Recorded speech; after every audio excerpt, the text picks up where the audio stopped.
So I'm here with Sahar. Sahar is one of the top real estate agents in Houston, Texas. And one of the things that we talk about a lot is how can buyers cancel their buyer broker agreement if they don't like their agent? Whenever I get a panicked call from someone who signed, like maybe they clicked a button online and then they ended up with an agreement with someone they don't like, I'm always calling Sahar saying, Sahar, what should they do? So Sahar, if someone signed one of these agreements, the agent didn't go through it, they don't trust the agent, they don't feel like they're working from them, they really don't want to work with them, do they need to wait until the time period of the agreement ends? Not Or what would you do? Not at all. First, I will write an official email to the agent themselves and asking them to terminate all the relationship with them. And a decent agent would not want a buyer to work with him if he's not pleased. So there So, is form question. to terminate. Yeah. Okay, because everyone's going to want to know this. In the email, should they say, hey, Bob, I want to cancel, I want to terminate my agreement and have a reason? Or should they just say, hey, based on our experience of working together, I would like to cancel, I would like to terminate my agreement effective immediately. Please confirm. Absolutely. Keep it simple and general. And then if they ask for reasons, you can, share why you want to cancel because they didn't do their job. You're not satisfied with the service that you're receiving. Simple and straightforward. And the second thing I would say, if that did not work, every agent, or let's just say most of the agents have brokers, unless they are their own broker, reach out to the broker in charge because the agreement is between the client and the broker. Reach out to the broker and get that terminated. And it's simple. So question. So they're writing this initial email, and I know that I would be going, well, wait, how long should I wait for an agent to respond? Should I put in that email, dear Bob, based on our experience working together, I want to terminate our buyer's broker agreement. Please confirm within the next 48 hours. So we have a timeline. 24 to 48 hours. If they don't respond within your timeline reference, then reach out to the broker. I always say reach out to the broker because there's forms you can just terminate it from the broker. It doesn't have to be involved with the agent, just in case the agent was on vacation.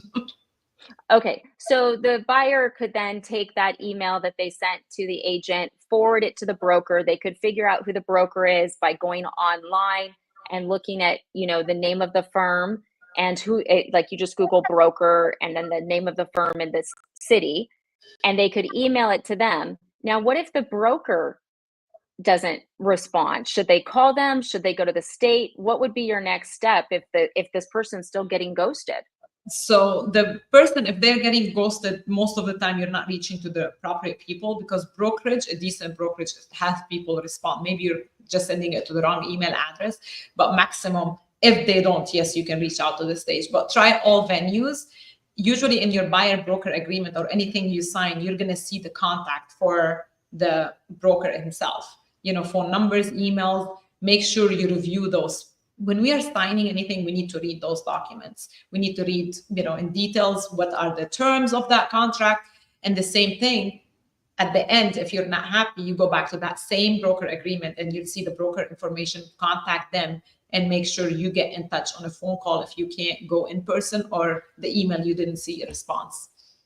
Okay. And, a lot of people go, oh, I should just text this. And I go, don't text it because that's not, if they say, okay, but then you go buy a house with another person, they could say they never really did that and they meant okay to something else. So you really want this paper trail. Is there a special magical form that people have to fill to get out in Texas? In Texas, we do have one. So the email might be official, but I would recommend them getting the termination from the broker. Like it's called buyer tenant termination with the broker, and get that signed. And that once that is signed that midnight, your relationship is done with that agent and that broker. So I'm not sure in other states, research, but in Texas, we do have a form. And just to lock all ends, make sure you terminate that. So because, and I think a lot of people don't recognize this, but if, for instance, let's say that their agent was just terrible, it happens. And they're like, well, I don't want to work with them. I signed this agreement, but I'm just going to start working with this person. What happens if they start working with a new agent, but they haven't terminated this agreement? So what happens on the buyer, if you read the terms on the buyer agreement, it says, hey, if I'm serving you, it can come back and hunt you. I'm serving you, I'm helping you buy a house, and you owe me a certain percentage of commission. And they go buy another the house with another agent. If the agent wants, he can come back and say, hey, I'm the procuring cause, so I'm going to charge you commission. So they're going to come after you to get the commission. So make sure you don't leave loose ends. Before starting a relationship, make sure you end the other relationship. That's my advice to all buyers. Okay. So generally, like if someone, let's say someone was like, Sahar, we don't vibe, and you get that email, how would you respond? I Would you mean, be like, I let me would, be your best friend? yeah, I would ask them what, what happened, because I want to do better for the next client if there is something going on there.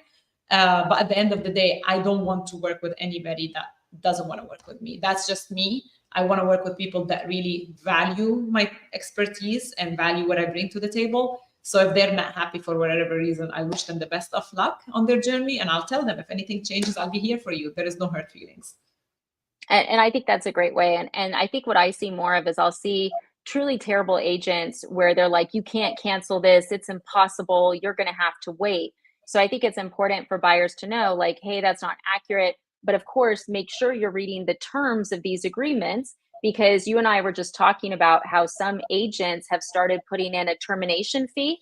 Is that Absolutely. correct? Absolutely. Some people are starting to put that and to protect themselves. And, there's a lot of time that takes sometimes years for a buyer to buy a house. So all that time spent, they're trying to protect yourself. And I think to understand or talk about it more, you need to see, hey, how much did that agent invest in you? Is he worth that termination fee or not? And always try to, I don't want to say fight it, but try to just be reasonable. We all are here trying to make a living. So if they've put an effort and they have a termination fee, maybe that's worth their time. If you don't see it's worth their time, you can go talk to them or their broker and try to reach a resolution that everybody is happy. Yeah, and we talked about in an earlier video, 3 things you would look for in a buyer's agent, and one of them was experience, because the one thing I think about when I think about a termination fee is I go, if someone hasn't sold a house in a year and they're trying to charge 500 bucks if I terminate, like, why would I ever sign that to begin with? Absolutely. It Absolutely. doesn't What make a their lot of sense. value, usually, even in real estate, we value our time depending on how much we have produced, and then we divide that by 12 and then divide it by 4, and then how much time we work in the week. And that's how we know how much time our time is worth. Like a lawyer, you go to a lawyer, some people charge you 300 for a consult, some people charge you 500. Every agent will have their own value if they really know what they're doing. So if they have that termination, make sure to research them, see, do they match what production they have, if they're putting a termination, because you might see it, you might start seeing it more often. I've never done it, but you might start seeing it more often. Oh, so I've seen it. So the only time I've actually seen it is when people really dislike the agent. I'm not kidding. They're like, they come to me and they're like, I'm trapped in this horrible relationship. I haven't seen it in Texas yet. So they're trapped in this horrible relationship. And I look at the agent and they do no business, but there's this big termination fee. And I'm like, this person's just a con. And that's what I was going to say. Like, I know you don't charge a termination fee, and it's because you do so much work up front before they even sign that agreement that the buyer has a good idea if they're actually going to want to work with you. 100% goes back to the buyer consult. If they're not reading that buyer, not explaining to you that buyer rep, that's a red flag. If they're not telling you, hey, what are you signing? That's a red flag. So you need to make sure you do the buyer consult in person, on Zoom, on the phone, however you want to do it, whatever style. Go through all the timelines, the goals, and then all your responsibility and the agent's commitment to you. And that buyer rep agreement is very important, that you guys have a understanding about it before you even sign it. Right. So, I mean, here's what I'm getting from this video, and I hope this is the takeaway people are getting. Guys, if you already signed one of these agreements, you're not doomed. There are procedures to get out, because the last thing anyone wants is for you to be trapped with a terrible agent. But the bigger point is make sure you're actually spending time with the agent and you're interviewing them and they're talking with you about this agreement before you ever sign it, because then you're not going to end up having to go through the termination process. 100%. And ask questions. Ask all the questions. If you feel uncomfortable, take the time to get comfortable with that person. You want to work with somebody that you trust and they trust you. It's a two-way street. So they need to trust you. You need to trust them for that to be a win-win situation for both of you. 100%. Okay, well, look, Sahar, I know you are very busy, and I appreciate you taking the time to come on.